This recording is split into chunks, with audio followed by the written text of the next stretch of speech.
Lisa, like you're such an OG. Like you've really been there since day one. Hi, everybody. How are y'all doing?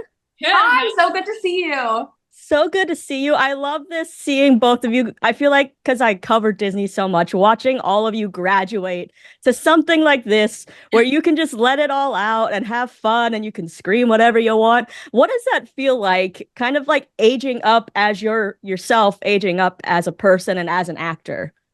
It's very exciting. Also, when we were told that you were coming next into the press room, I was like, oh, Lisa, like you're such an OG. Like you've really been there since day one. So like as much as we've been like growing up, like I feel like you've been watching us do that too, which is so fun. But yeah, this was like I keep saying this was like the perfect movie to do coming off of like High School Musical and coming off of sort of like that graduating high school feel. But yeah, it's definitely feel good and raunchy and such a cool was such a cool next project to do right after the fun and love of High School Musical.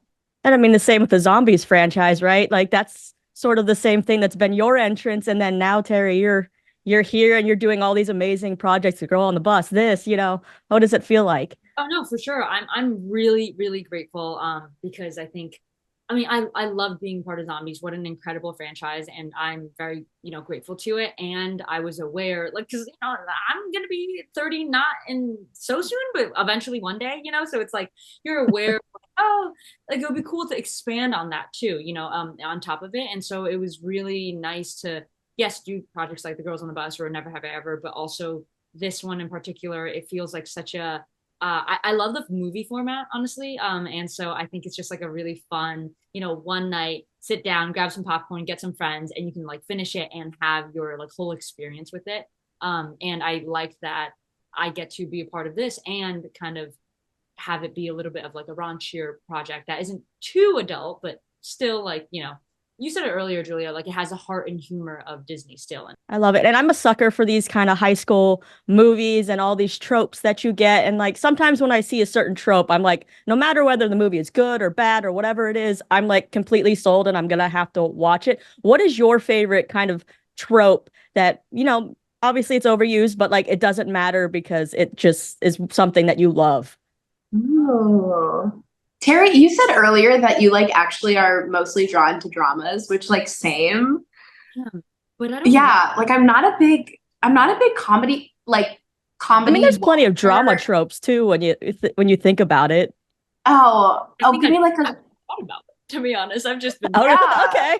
Give me all the drama tropes. Like I want like the screaming and crying and the drama and the messy. I want all of that. It's like the crying in the rain or the fight in the rain, That. Yeah. Oh, running through the rain dramatically. That's a good one. Okay. Yeah, that's a good one. Standard.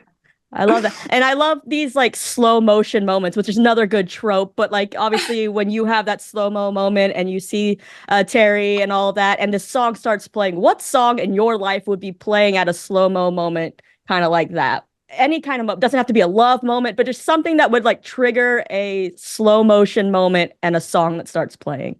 Oh God, I have to give it more thought, but like something really sexy. Like I gotta think of like the sexiest song possible. Okay. That. Yeah. I just don't have it. I think like slow-mo has to be sexy. Like you're just not so like I think there's a song Fire on You by Cannons, I think is what it's called. Fire for You or something. And then also like Let's Get It On by Marvin Gaye. That just the beginning of it just works, So that's a good answer. Yeah. That is a good classic. What is the best piece of dating advice that whether you followed it or not, that somebody gave you that's just kind of stuck with you? Find somebody who helps you shine and doesn't like dull your sparkle. Okay. That was a big one for me that I keep with me. I suppose mine is find someone that you're actually friends with, that you would actually want to be friends with outside of dating them. Yeah, I feel like friendship is like the basis for every good relationship. No matter what people say, it's like if you don't have that and you don't feel like you can communicate, then there's nothing, Yeah. Totally. And obviously this movie is very important when it comes to the LGBTQ plus community, and you are both part of that. What is it like to have more movies like this where you can get the message out there, but in a way that's like, some people are like, oh, it's so in your face, but it's not. you know, this is just, here it is, it's everyday life, and now we're having these kind of projects that, like, when I was growing up, we did not have. Yeah, I think what this movie in particular does so well is tells a queer story in such a positive light. And every single person that, you know, Hannah comes out to throughout the movie, they have such a positive, loving reaction to her and want nothing but like happiness and love for her and her journey, which I think is super important. And that was what I was fortunate enough to grow up with. And so I love that I get to like portray this like positive, uplifting storyline for Hannah that sometimes may be deemed, you know, traumatic or dramatic. And instead it's just life. Yeah, I agree. I second that.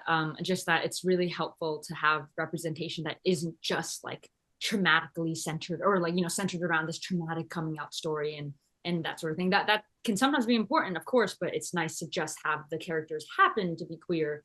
And I think that's like a very important form of representation. Awesome. Well, they're giving me the wrap. Thank you both so much for your time. It's always good to chat with you. Congratulations on everything. Thank you. Thanks, Lisa. So good to see you. Good to see you too. I feel like prom is one of those things that because of movies and TV, you kind of get this image in your head before you get there that this is going to be like the coolest thing ever. And then it ends up either not being okay or whatever. But what is something else that has been hyped up or put this image in your mind when it comes to movies and TV that when you got there in real life, it was either maybe it was as good as you thought it would be, or you were just like, it wasn't such a big deal? Well, obviously, I think for prom, for Americans especially. Well, I guess prom only exists in America, really. But I think so. but I mean, if you're in a relationship or it's like a coming of age time, and I'm kind of tiptoeing around what I mean to say, and obviously, that's like full of expectations and. For me personally, I don't think my prom, it was nothing from what I expected, and it was probably nothing I could have guessed, which is kind of what our film portrays. Well, you know, there's a lot. Prom movies can really hype up the expectations of what yours might be like, and I guess there's a couple other things in this movie like a couple fights, a couple punches thrown, and it looks really cool. It looks really awesome, and makes that character look really empowered and cool. But in real life, I mean, I've never punched anyone, but I got punched once in grade 5, and let me tell you, the aftermath is not as cool as it's maybe seeing it on film. I don't know. There's a whole bunch of fight movies. You're like, that would be cool. I'd like to just get someone one day, but it you don't see them like shake off their fists because it hurts so much or anything. Yeah, they end up with like broken bones in their hand. They're like, yeah, this wasn't cool. That's good. Because I've always wanted to be like, when you see movies, you're like, I'm gonna be a ninja, and then you stub your toe, and you're like, never mind. Right, ninjas stub their toe for sure. They do. It happens. Yeah. I love that in this movie. Obviously, Kenny, your character's a really big Gleek, and that's kind of like what would win your heart. What is something in pop culture that if someone was to go all out and either do some kind of big proclamation for you, what is that thing, that like nerdy movie, TV thing, or even a song, a band that would just like be like, okay? Oh gosh, that's hard. I mean, I'm sure it's not hard actually. I'm sure I could just tell you, but oh gosh. I mean, probably Pokemon. I like love Pokemon. I still like play the games. It's honestly like a problem. I used to collect the cards too, but I decided that was no longer economically viable. So if someone were to like take you out to a park and just have like Pokemon in real life set up for you, you'd be like, this is like the perfect. Oh, that would be sick. I mean, that's a childhood dream, Pokemon in real life. Still dream about it. Note to all your friends then. What about you, Jordan? The classic, if like, I mean, I'm all, if someone was to stand outside my house with the big stereo, just play, I don't know, Aerosmith, I don't want to miss a thing. I'm melted. I'm done. I'm sold. Okay. You got me. All right. Like I am, that's probably one trope that I'm like, yeah, it's not cheesy. You win.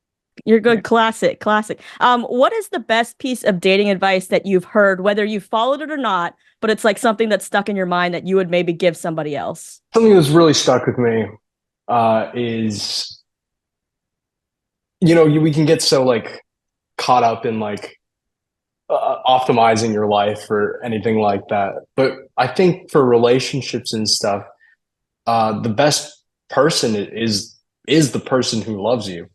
And I think that that's the only real relationship advice I can give. Communication is key.